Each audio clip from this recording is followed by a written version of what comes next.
Hello guys, यो चाहिँ तराई उदयपुर गाईघाटदेखि बेलटर जाने बाटो हो।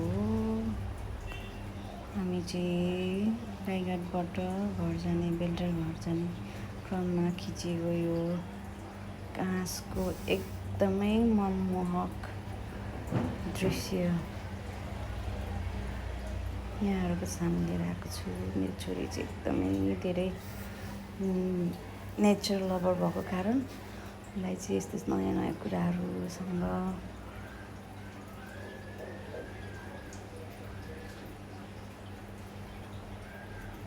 एकदमै धेरै रमाउने भएको कारण उसलाई चाहिँ मैले यहाँ लगेर गएको थिएँ। बाटोमै पर्छ, त्यही पनि रोकेर उसलाई उसको रिक्वेस्टमा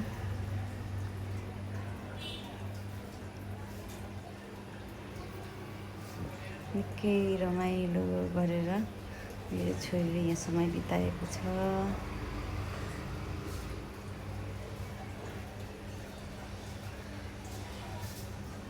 कडा घाममा एकदमै धेरै मजाले फुलेको यो घाँसको फुल हेर्नुहोस् न, कसको मन नलग्यो होला यसले।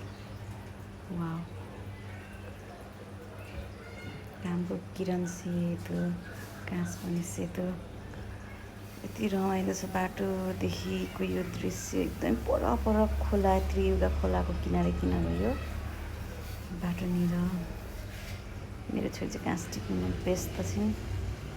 म चाहिँ यस्तै सानो क्लिप्सहरू कलेक्ट गरिरहेको छु, मेरो छोरीसँग मेमोरी क्रिएट गरिरहेको छु। वाउ, यहाँले देख्न सक्नुहुन्छ मेरो छोरी रमाइरहेछ, घाँसको फुलसँग खेलिरहेछ। अनि हाम्रो चाहिँ यसरी नै दिनहरू गइरहेको छ अहिले। अब एकदमै रमाइलो देखिरहेछ घाँसको फुल गाइस।